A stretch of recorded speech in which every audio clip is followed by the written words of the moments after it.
here's a question you and I have to ask. How did we get this money? OPEC production limits, helping to drive down the price of oil from $20.50 a barrel in the opening days of 1990 to a mere $13.60 a barrel by summer. We didn't come over on the Nita, the Pinta, and the whatchamacallit. We didn't land on Plymouth Rock. Plymouth Rock landed on us. Landed right on top of us.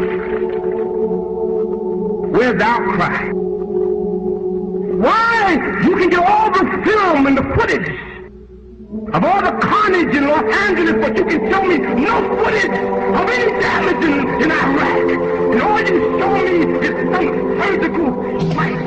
Now, 1 year later, it comes out that these so-called surgical strikes will make sense.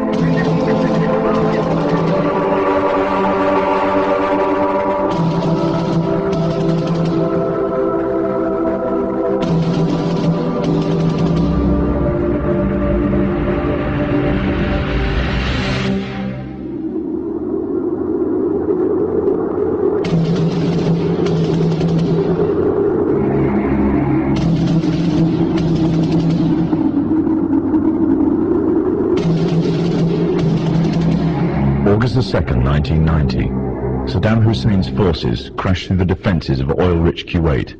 In fear of an Iraqi invasion into Saudi Arabia, the United States and her coalition allies poured into the Arabian Peninsula to form a deterrent that would be known as Desert Shield. The result was a series of diplomatic talks, negotiations and counter-negotiations that rapidly declined into a no-hope situation.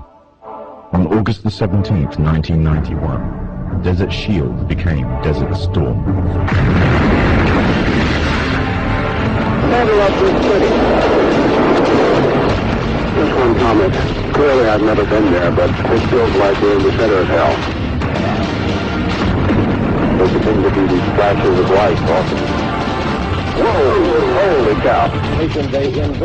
The conflict was witnessed by millions through the eye of CNN and the BBC, showing propaganda of the systematic eradication of Saddam's forces by a coalition far superior in technological, political, and economic power. However, what was little known was that from the outset the war was engineered, controlled, and manipulated by an elite group. A group which had created the illusion of a man with power, at the head of a million-strong army, on the verge of going nuclear.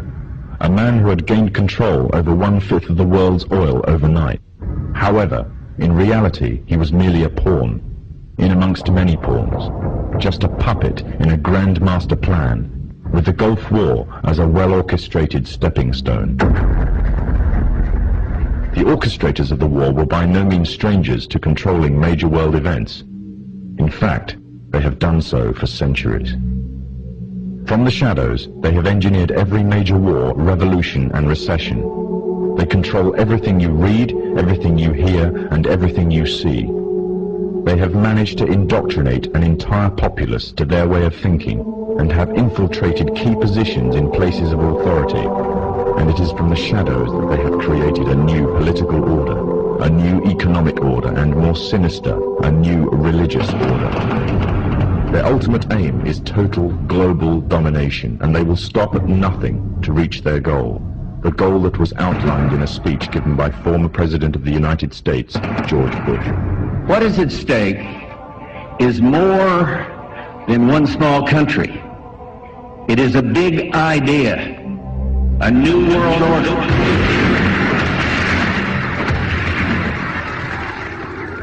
However, the origins of this global plan were not created in the offices of the White House. In reality, their roots lay in another war. This time, the year is 1095, and the place, Clermont, France.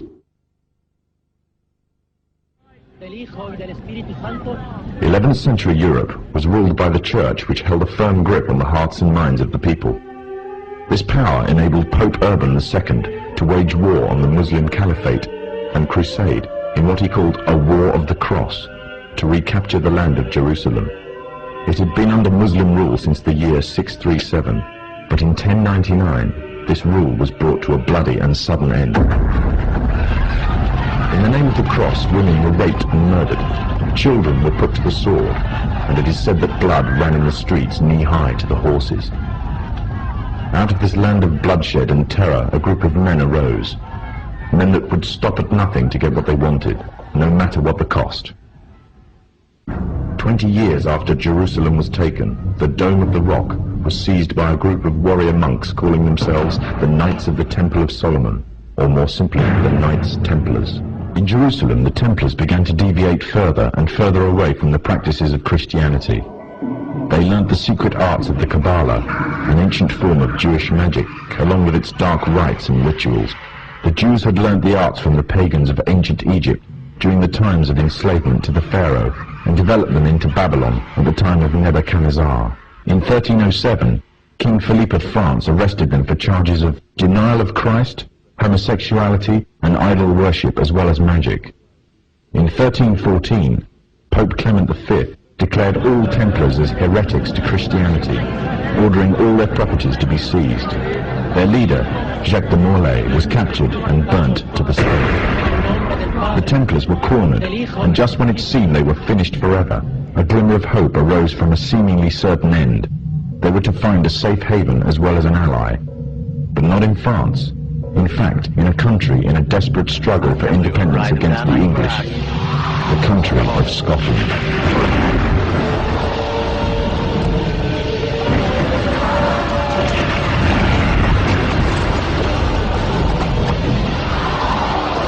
For some, Scotland's hope of independence had died with the death of William Wallace.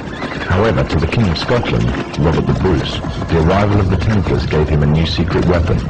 Their experience, gained over 200 years of fighting the mighty armies of Islam, had made them expert in combat and warfare, and more than a match for any army brought before them. In 1314, the Templars, allied with Robert the Bruce and his army, took to the fields of Bannockburn in a long-awaited showdown with the English. Robert the Bruce's foresight paid off.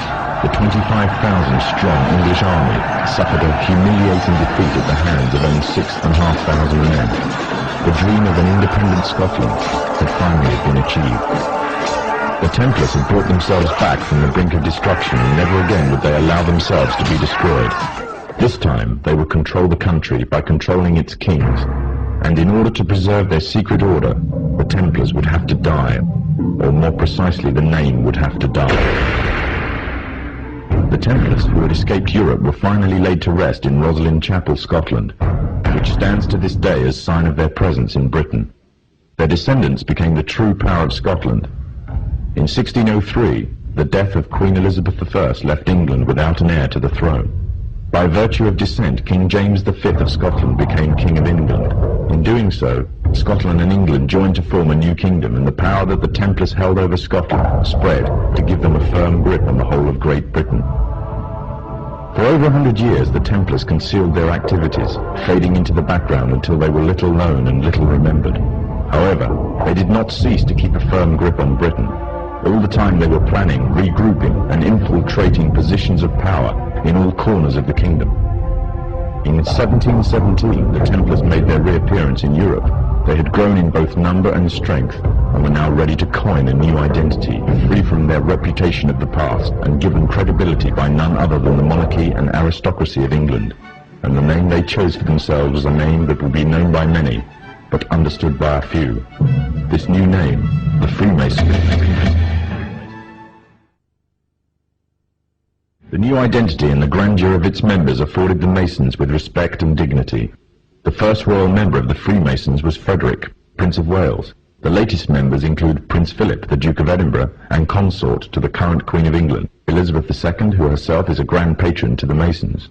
However, behind closed doors, the Freemasons were free to indulge in the secret rites and rituals handed down to them by their ancestors, and these became the basis of their levels of membership, called degrees. The Freemasons were not content with power in Britain alone. Their ambitions were far greater. In the years to come, the world would witness Europe and America being plagued by wars and revolutions, each more devastating than the other. However, these would not be as commonly believed, the spontaneous effects of a downtrodden people, but in fact schemes created by the exclusive few driven by hunger for absolute power. All this would take place from the very country from which they had fled centuries earlier, and would come to the base for their global domination. In 18th century France, The majority of the population was very poor, whilst the aristocracy and royalty lived a life of luxury and extravagance. There existed a wide gulf between the two classes. The Freemasons would use this to make the pledge for power, resulting in the biggest upheaval in French history.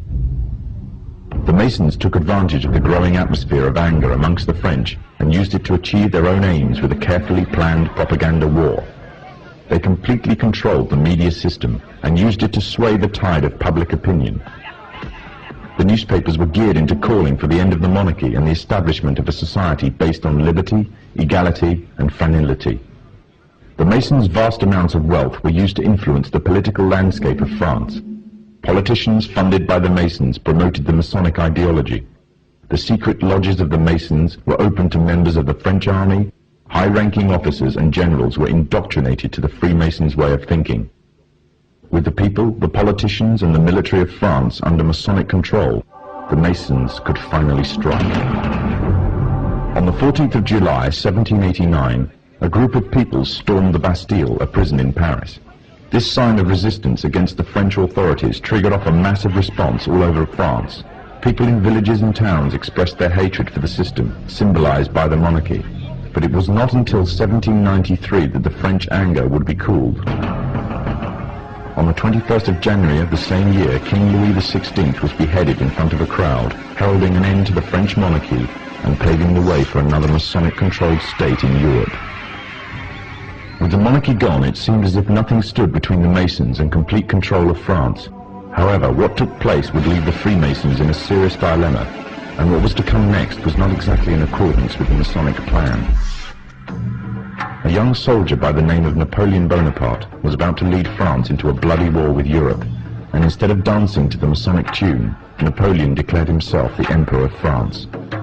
Napoleon was forced to abdicate from his throne in 1814 and was exiled to the island of Corsica.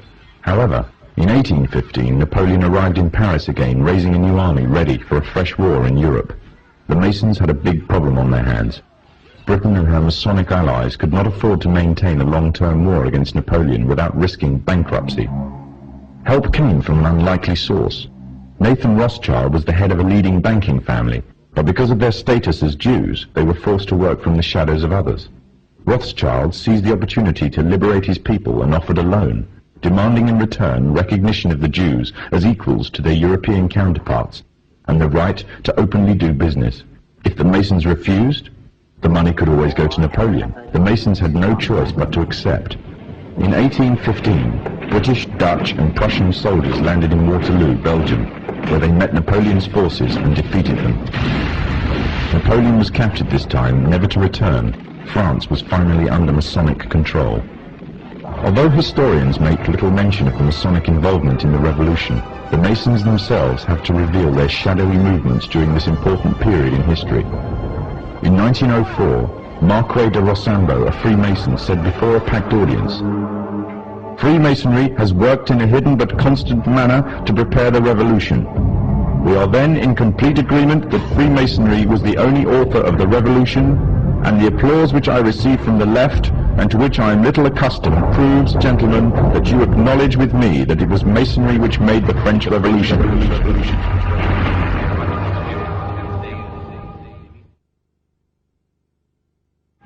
When the so-called founding fathers of America landed on Plymouth Rock, not only did they bring with them disfranchised people, they also brought the Freemac elements of Europe.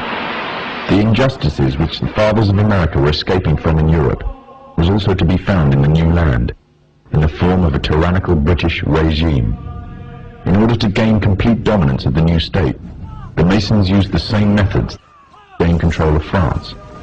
Although the British monarchy was run by the Masons, the American War of Independence was a necessary action, and the people involved in the war were expendable for the Masons to fulfill their dream. The emotions of the people were manipulated into anger, and just like France, anger turned into war. This time, however, previous mistakes would not be repeated. The near defeat the Masons faced against Napoleon and his army in Europe taught the Masons a lesson. Any forthcoming leaders of the resistance must follow the Masonic agenda. The best way to do this was to ensure the leader himself was a Mason, and the leader who took the war to the British was none other than George Washington. On the 4th of July, 1776, the Declaration of Independence was made. On the 17th of October 1781, the British were finally defeated and surrendered the colonies to the Americans, and the world's first Masonic state was born, a nation that would represent Masonry in every way. A sign of the Masonic presence in America is plainly visible on the dollar bill, which carries a picture of George Washington, the first Freemasonic president in the world, and a picture of the Freemasonic symbol of the so-called all-seeing one eye.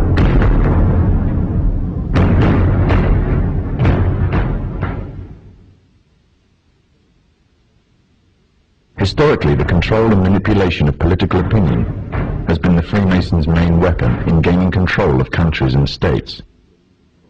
Once in control of the rulers and politicians of a country, laws and political structures could be changed in accordance with their agenda. However, since restricting the body does not necessarily mean restricting the mind, the Freemason recognizes that their plan for a global government hinges completely on subduing the masses to their agenda, and thus eliminating opposition to their cause. And the greatest threat to their plan, posing more danger than any army or law, is the threat of a free-thinking mind. In order to eliminate this threat and to achieve their objective, the Masons have set about the boldest plan ever devised: the complete control of every aspect of human life, your life. And the weapons they are using against you are in your very homes, entertaining you and your children, and gradually indoctrinating you without you even realizing. In today's society, people are spending more and more time engaged with modern media. Television, cinema, computer games, the internet, popular fiction and popular music are an integral part of our lives. Yet these provide a vast expanse on information, which you are taking, either consciously or subconsciously, into your mind. Information on society ranging from ideals and morals, and the difference between right and wrong, to the way societies and economies should be structured, is passed before you every single day. These media play a significant role in providing the basis for determining an individual's view of the world and everything that exists. Thus, any one group in complete control of this information placed on these media will in effect have the power to indoctrinate practically the entire populace of the world to their way of thinking. And it is this fact that the Freemasons are exploiting. The Masons are using the entertainment industry in particular to condition people to their way of thinking, either openly or subliminally. The methods they use vary, but the goal is the same: to impose their beliefs, their ideology and their objectives on you in such a way that you begin to think of them as your own. Evidence of their presence within popular entertainment is widespread. Masonic involvement in the industry is not a new thing. Hailed as one of history's great composers, Wolfgang Amadeus Mozart, a Freemason himself, composed a symphony, which was an open display of Freemasonry. The symphony is based on a story taken from ancient Egyptian mythology of Isis and Osiris. The pagan rites of ancient Egyptian mythology form, through the Kabbalah, one of the fundamental aspects of Freemasonry. It is from these same pagan origins of Egypt that the symbol of the one eye stems. The entire entertainment world is rife with evidence of the Freemasons' presence. Openly or subliminally, their agenda and beliefs and ideals are propagated. From big-budget Hollywood films to simple cartoons, the Masons have not left anything to chance in promoting their message of a global government. Matt Groening, the creator of one of the most popular cartoon series in television history, The Simpsons, is a self-confessed anarchist. Matt Groening himself has openly declared that he wanted to get his own political ideas across within his work. But he wanted to do this in such a way that people would find it easy to accept his ideas, and the means he chose to this was a clever little cartoon called The Simpsons. So what exactly is The Simpsons teaching us and our children? There are many lessons being programmed into us. These include disregard for authority, either parental and governmental, that bad manners and disobedience is the way to attain status amongst people, and that ignorance is trendy and cool, whereas knowledge is unfashionable. However, what is especially worrying is the Masonic undertones of one episode in particular, the episode in which the father figure of the family, Homer Simpson, becomes obsessed with a group called the Stonecutters, or should it be called the Freemasons? Upon joining the group, his fellow members find a birthmark on him, a mark that makes the rest of the group declare him to be the chosen one. The chosen one, whom the sacred parchment prophesied would lead us to glory. But with his newfound honor and dignity, he, Homer Simpson, fools himself into thinking that he is God. I always wondered if there was a God, and now I know there is, and it's me. Some may dismiss it as nothing more than a children's cartoon, a bit of harmless fun. But the influence it has on audience makes it a very effective means of propaganda, indoctrinating a people without them even realizing.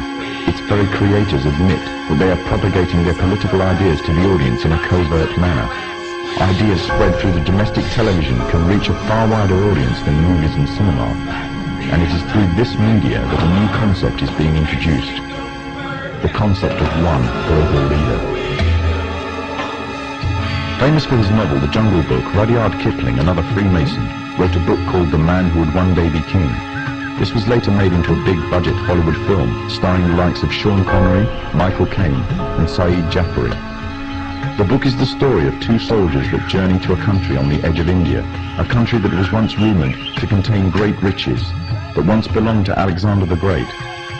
Upon reaching the country, the two soldiers are captured by the local inhabitants, a people called Kafirs, named after their country, Kafiristan.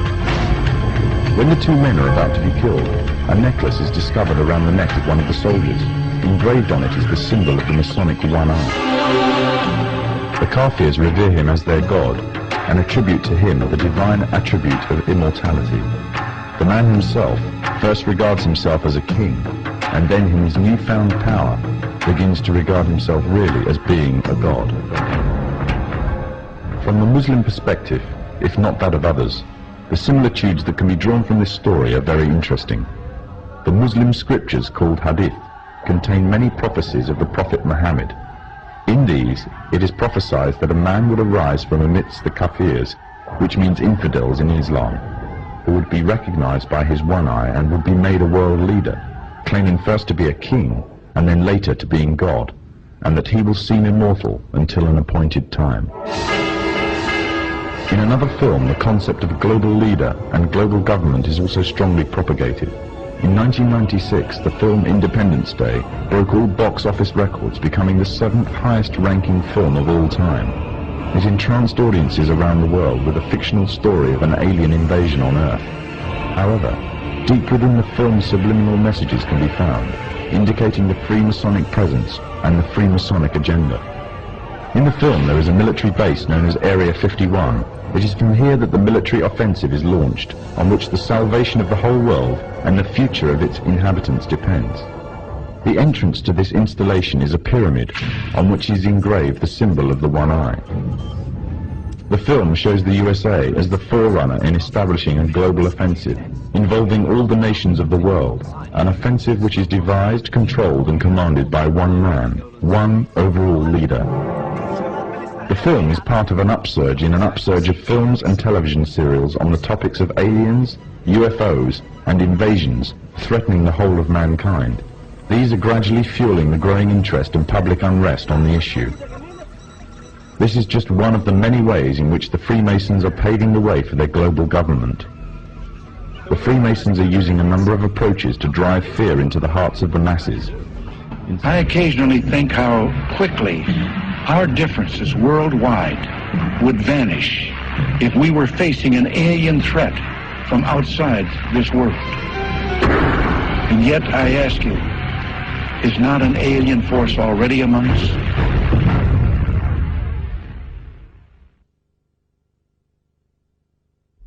Other tactics that the Masons are using in order to bring about a one-world government and the need for a global security force controlled by them is to allow crime rates to soar, thus creating fear for personal and national security.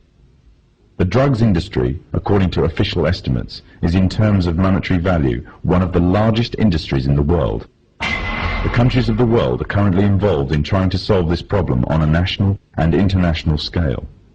The United States, for example, has a huge and growing drugs problem, the direct result of which has been soaring crime rates, which continue to increase at an alarming rate. Backed by the growing levels of public demand for tougher action, the government has justification to use heavy-handed, overt and covert operations to combat the drugs problem and satisfy public opinion. However, certain disturbing facts about the American drugs war throw a shadow of doubt upon its credibility and the motives of the government. It is commonly believed that during the 1960s, J. Edgar Hoover, the then chairman of the FBI, allowed the drugs trade to flourish within the African American community in an attempt to undermine the black community's uprising within American society. During the 1980s, with the threat of communism taking over Central America, money was urgently required to finance the rebellion movement against communism, and to raise this, the CIA allowed drugs to be traded into America. Revelations by the American Senator, Jack Bloom, who was part of an investigatory committee into the matter, confirms this. The pathetic justification given by the FBI for using drugs to subdue the African American community in the 1960s was that the black uprising was in actual fact a communist attempt to undermine America's involvement in Vietnam. During the Contra Wars in the 1980s, the scapegoats used to justify the flow of drugs into America were once again the communists. However, today the threat of communism no longer exists, yet the drugs trade is still flourishing in America, and the trade in international drugs trafficking is soaring, raising the question as to why. In the course of the Contra War, the United States, as a matter of policy, abandoned drug law enforcement, looked the other way at the kinds of conditions we were creating that enhanced the ability of traffickers to move dope into the United States, and in effect allowed a drug trade to flourish, all to support the Contra movement and to support the war. Historically, the Freemasons have used or created problems within society to turn and manipulate events in accordance with their agenda. The rising drugs problem in America gives the authorities of all the justification needed to use stronger, heavy-handed tactics on an even wider scale. Already major transatlantic operations, as well as American and Latin American operations, have been undertaken to combat the drugs epidemic. It will not be long before there is significant backing for a strong global offensive. Distortion of the facts and usage of manufactured and biased statistics are the tools of the Freemasonic governments of today, as well as creating a public need for greater national and global security. Rising rates of crime, drug abuse, and the increasing threat of terrorism act to serve the purpose of promoting greater control of the masses. Control of the masses means the complete control of every aspect of human life. Your life. Shocking acts of terrorism, soaring crime rates, and increasing incidences of violence are propounded by film, media, and government reports alike, create strong public sympathy and support for harsh tactics and surveillance techniques, until individuals are monitored to a level more befitting a totalitarian state. Public opinion will once again be manipulated to give the Masons justification for their actions and make their goals easier. The means of monitoring the masses and storing all personal information on individuals in society on a massive mega database are already underway. Rapid movements are taking place towards storing personal information on individuals on plastic, such as banking details, driving license information, and national insurance details. Currently, these details are stored on separate cards, but plans are well underway to merge all the information onto one identity card. The consequence would be complete monitoring of all purchases and transactions and personal details of an individual at the touch of a button. In 1992, the Vice-Chancellor of the British Supreme Court, Nicholas Brown Wilkinson, told the High Court that if the information obtained by the police, the Inland Revenue, the social services, the health service and other agencies were to be gathered together in one file, the freedom of the individual would be greatly at risk. The Freemasons, through the governments controlled by them, already have access to a vast array of information about you. They can already find out who you talk to on the phone, where you work, where you shop, what you eat, what you wear, how much you are worth, what you earn, and the list goes on and on. One identity card would allow even closer monitoring and enable a complete psychological profile to be compiled on every individual in society. Information which would make it very easy to predict, control, and manipulate actions. However, there is a gap that the Masons need to fill in. By using hard currency, an individual can evade detection and vital information is lost since hard currency transactions are untraceable. As a result, moves are being made to replace hard currency with a system that relies totally on electronic funds transfer. In other words, a system that relies totally on cards. Trailes and Swindon have heralded the first signs of a move towards the introduction of smart cards and electronic money on a national scale in the UK. The Mondex scheme is pioneered by NatWest and Midland Banks and British Telecom. Inside a smart card is a microchip which calculates every single transaction, not only financial transactions, but records every single thing for which it is used. It can serve as a credit card, a building society passbook, library card, travel card, phone card, and quite possibly an identity card. Although an identity card would reveal much detail, it would not be able to locate any one person precisely at any given instant time. This would require some sort of tracking device that could be put on and detected wherever that person may be on the globe. The tracking device would be an all-purpose microchipped identification device, or an electronic implant placed under the skin. These implants could then send off a signal which could then be picked up by satellite in low Earth orbit, locating and identifying the subject. Although this may sound like the works of fiction, it is, however, already well on its way to becoming reality. There are already approximately 48 global positioning satellites in orbit that are in use by the United States and her allies. These satellites can act upon incoming signals and pass down accurate information to the source of the signal about its location. At present, the source of the signals are devices that are attached to tanks, battleships, aircraft, or handheld instruments for accurate navigation purposes. The next step would be to introduce the device that creates the source signal on every individual. Currently, one form of device that has been created specifically as a signal source for the satellites is the electronic tag. Already a scheme using such tags on individuals is in operation in the UK. The justification used is that it is necessary to curb the growth in the population of the already overflowing prisons. The tag fits securely around the offender's wrists and can be monitored to see if the offenders are violating curfew regulations. Pilot tagging schemes are already in operation in Greater Manchester, Berkshire and Norfolk, with plans for expansion in other countries in the coming year. The Freemasons' plan for complete global control by one governmental body means that they must pave the way for complete global economic union, complete global legislatory and political union, and complete global military union. On March the 25th, 1957, with the creation of the European Economic Community, the first significant steps in the creation of this global government were taken. Since then, the EEC has become a testing ground for the New World Order. With the basic tenets of freedom of movement between member states already established, goods and people can move relatively freely within this one superstate. The plans are already underway for the establishment of complete monetary union, and the powers of the governmental body of Europe are growing every day, paving the way for complete political and legislatory union. All this will mean that eventually, in the superstate of the European Economic Community, there will be one currency, one economy, and one government. And the government would most certainly be a Masonic government.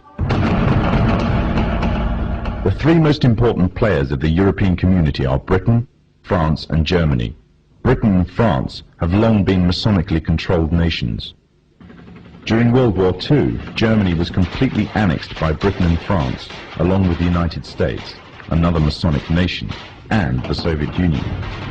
The sectors of Germany controlled by the former three countries, the Masonic nations, formed a separate political identity called West Germany. And with the downfall of the Berlin Wall, West Germany has now taken over the former East Germany. Europe is not alone in its efforts to achieve superstate status. America and Mexico are currently the only two members of NAFTA, the North American Free Trade Agreement. However, the nations of the South are increasingly being pursued to join. With Masonic superstates in both Europe and America firmly established, global union would be a logical and easy progression. However, there is another problem that the Masons need to contend with if they are to be the masters of this global union. By the 1970s, it was becoming increasingly clear that the population of Europe and white America was rapidly declining. Unless something was done, the expanding size of the population of third world nations would pose a serious threat to national security of Masonically controlled countries. Western consumer power and productivity would reduce, and as a result, they would be completely dependent on that of the third world population. Somehow, the gap between Western population and third world population had to be a bridge to restore Western supremacy, or more precisely, Masonic supremacy, at a global scale. In the 1970s, President Jimmy Carter commissioned the Global 2000 report. The findings of the report blamed virtually all of the world problems on the population growth of non-white people. The report went on as far as recommending the elimination of at least 2 billion people in third world nations off the face of the earth by the year 2000 in order to restore Western supremacy. Interestingly enough, also in the 70s, the AIDS epidemic broke out, claiming huge amounts of life in third world nations, as well as amongst the growing black and Hispanic population of America. It was said that the virus originated from green monkeys in Africa and was later passed on to the local population through either acts of bestiality or through consuming them as food. From there on, AIDS spread like wildfire across the African continent and later on to the rest of the world, claiming millions of lives. However, the story was just a smokescreen. On June 2nd, 1988, the Los Angeles Times published an article refuting the idea that the human AIDS virus originated from green monkeys. It uncovered evidence that the DNA composition of AIDS was totally inconsistent with that of green monkeys. In fact, it could be proven that the AIDS virus could not be found anywhere in nature and could only have ever survived in the human biological system. If the virus did not exist anywhere in nature, the question is raised as to where exactly the virus all of a sudden stemmed from. On July the 4th, 1984, the New Delhi newspaper in India called The Patriot published an article making the first detailed charges of AIDS as being a counter-biological warfare agent. An anonymous American anthropologist was quoted, claiming that AIDS was genetically engineered at the U.S. Army's Biological Warfare Laboratory at Fort Detrick near Frederick, Maryland. Then on October the 30th, 1985, the Soviet journal Literaturная Gazeta repeated the charges made by the Indian newspaper, making it an international controversy. All this, however, was easily passed off as a communist rhetoric by the Masonic West. However, on October the 26th, 1986, the Sunday Express became the first Western newspaper to run a front-page story confirming the findings of the Indian and Soviet newspapers entitled AIDS Made in Lab Shop. The outbreak of AIDS has been linked to vaccine programs around the world. The internationally respected London Times newspaper published an article at the front-page story on May the 11th, 1987 entitled Smallpox Vaccine Triggered AIDS. The article establishes a direct correlation between the smallpox vaccine administered by the World Health Organization to an estimated 50 to 70 million people in different Central African countries and the subsequent outbreaks of AIDS in those regions. The World Health Organization is the medical wing of the United Nations. The evidence suggests that AIDS is a genetically engineered virus spread through vaccination programs in third world countries, germ warfare against the innocent and the weak, aimed at eliminating an entire populace off the face of the earth. AIDS is nothing other than the modern-day final solution, and all of this for the purpose of installing an economic policy that would give complete global domination to the Masonic West. However, for the Freemasons' economic domination on its own is not enough. In order to have Masonic governments at the head of global union, under complete Masonic control, an economic union may suffice, but to keep it there, they would need a military union, and that union would be none other than the UN.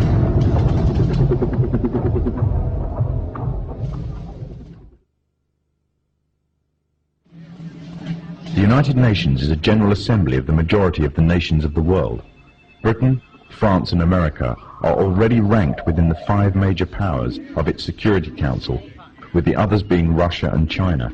This means they have enough power to veto any motions passed. In December 1992, the President of the General Assembly declared that the UN must become a functional world parliament, and went on to say that the UN should be equipped with its own intelligence service. However, the UN has already attained military power.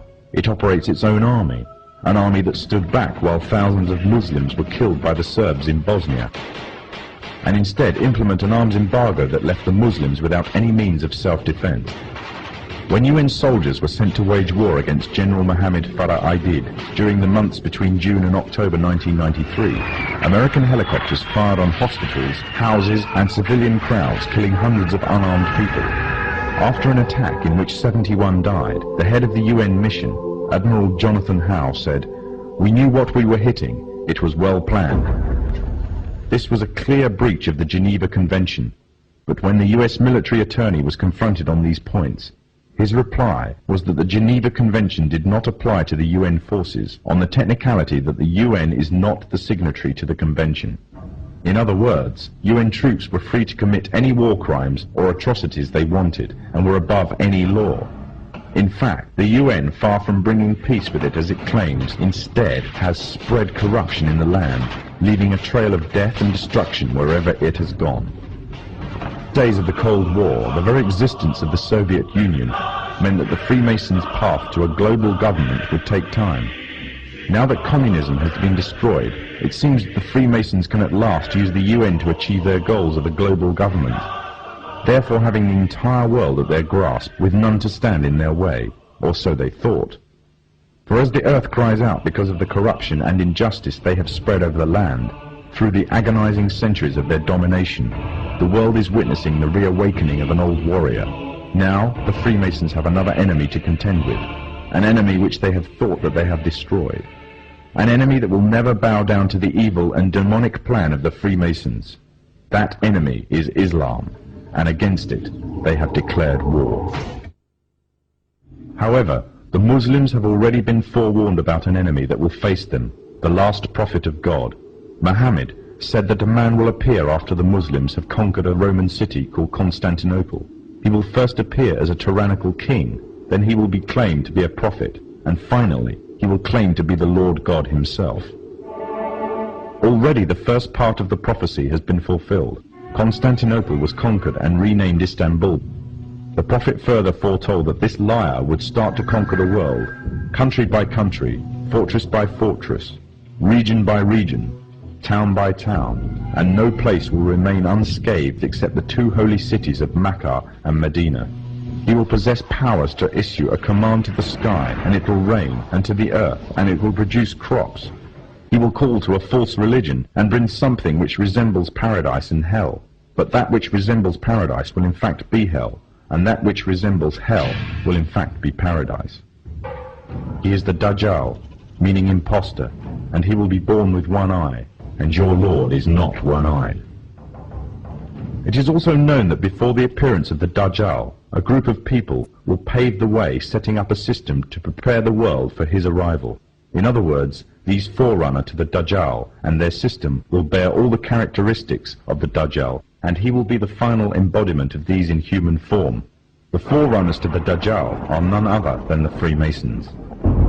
The one eye is one of the ways to recognize the Dajjal. The one eye is the symbol of the Freemasons. It is part of their beliefs and is taken from ancient Egyptian mythology. In their ideology, it represents the supreme being, sometimes referred to as the great architect of the universe. The scholars of Islam say that the similitude of the Dajjal is that of the Pharaoh who tarried with the prophet Moses. The Pharaoh was a tyrannical leader who elevated himself in status and declared himself to be God. He used magicians to create illusions and fool the people, and oppressed all who did not conform to his false religion.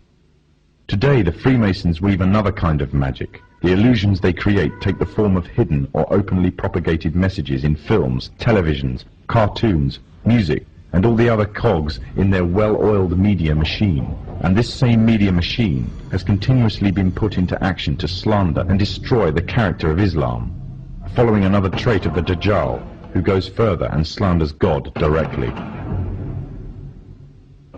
The Dajjal is an oppressor to all who do not follow him. He will have powers to increase the land harvest or destroy it, depending whether the people follow him. Similarly, the Freemasonic West, through the World Bank, hold the Third World nations to ransom if they do not act in accordance with their wishes. Abundance of IMF development loans are often used to ensnare such nations, and the unattainable interest payments keep them ensnared. They are forced to submit or face economic collapse and dire poverty. Another way in which the Dajjal will control the people, either deluding them or forcing them to submit, is by spreading disease. He will have the ability to spread disease or cure it, effectively playing God, and with this power he will delude many to his false religion. The Freemasons also play with people's lives in this manner. Evidence exists showing that many viruses have created or mutated in military labs and later used in experiments on human beings.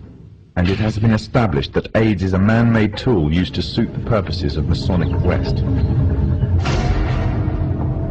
The Dajjal shall try to strip God of all of his divine attributes and claim them for himself.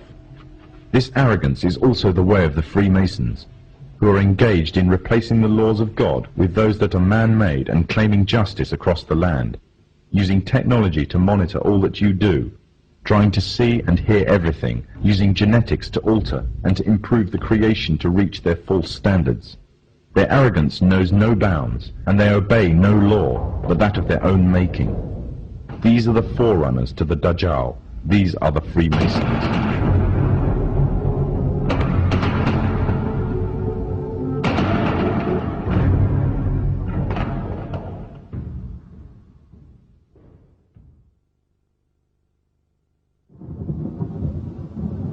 Prophet Muhammad said that a time would come when the whole world would gather around to plan the destruction of the Muslims, as if they were gathered around a table to take part in a meal.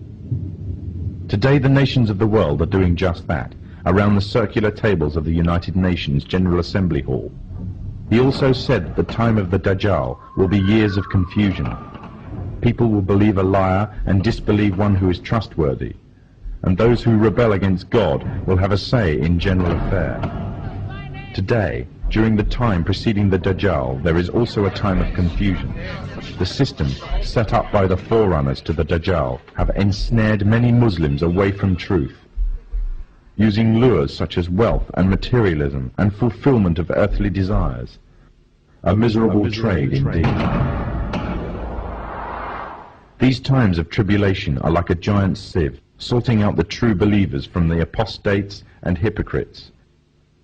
Many have adopted the lifestyle and philosophy of the Dajjal system, retaining perhaps only their Muslim names or clothing, wearing them like a badge to their identity, and in every other way embracing wholeheartedly the system that is being used to eradicate Islam.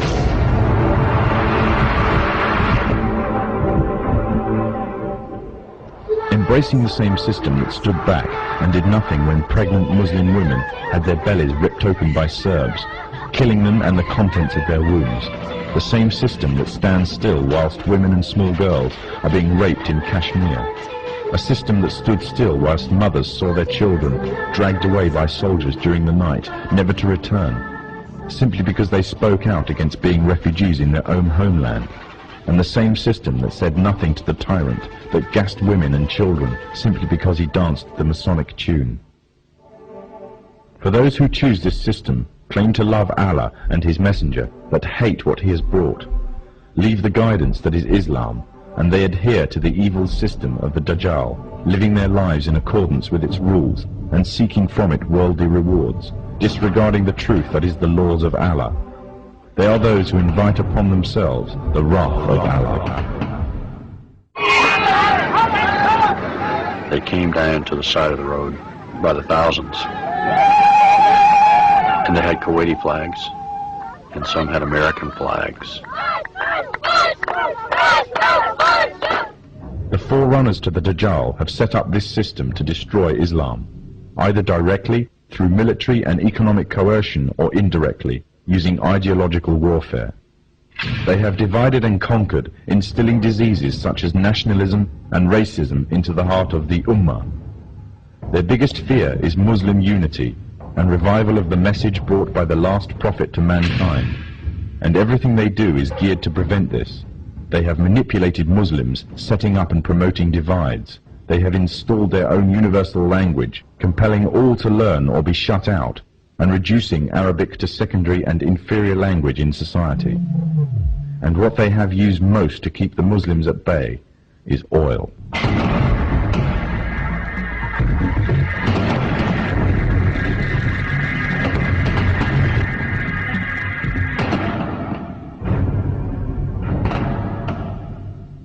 During World War I, the Freemasonic governments managed to destroy the Islamic Caliphate and annex all its territories. The part now called Iraq was put to British mandate, and current borders were defined by them and through the Iran-Iraq War. After its independence, the USA took over interest in Iraq. In fear of a purist Islamic uprising, the CIA aided the Ba'ath Party's rise to power, making Saddam Hussein the leader of Iraq and an ally to the Masonic states. When Kuwait later started raising its oil prices, it was destroying the war-torn economy of Iraq. Threats were made but ignored. The situation worsened until finally Iraqi troops were mobilized to the border. The Freemasonic media, the American media in particular, portrayed this as a shock and outrage. However, it is reported that the US ambassador to Kuwait had prior knowledge of the invasion and Iraq's intentions, as did the CIA. After the Gulf War, Saddam is still alive, and Kuwait has been liberated. It remains to be asked exactly what purpose the Gulf War served to its Freemasonic orchestrators. The Masonic West has long realized that the control of oil is vital to their economies. One of the main reasons is their reliance on cars and road transport. However, although technology exists to mass-produce fully operational electric cars, all attempts to do so have been vetoed. This is because oil is crucial to maintaining their world order. Without the wealth from oil, Muslim economies would fall. And without the puppet governments and leaders, such as Saddam Hussein, the Freemasonic West could not control the Muslim nations. Without the division of wealth and false leadership of these nations, nothing would prevent the purist Islamic movements from coming to power. Poverty creates unity, and Muslim unity is the greatest fear of the forerunners to the Dajjal.